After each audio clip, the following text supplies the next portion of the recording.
Kementerian Kesehatan tetap melakukan evaluasi terhadap proses screening kesehatan yang dilakukan Komisi Pemulihan Umum Republik Indonesia di Pemilu 2024. Berdasarkan data yang dilaporkan oleh KPU RI, data terbaru ada 94 petugas pemungutan suara yang meninggal dunia sejak pelaksanaan pemilu pada 14 Februari hingga 20 Februari 2024.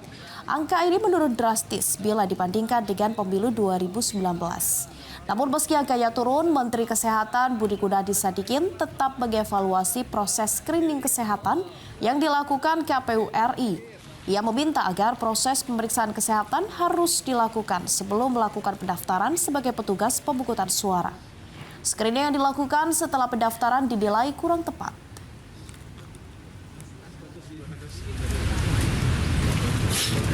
Karena ini TPS kan ada 823.000. Nah, kalau fasilitas kesehatan yang dimiliki oleh Kementerian Kesehatan dan Pemda kan ada 10.000 di level kecamatan.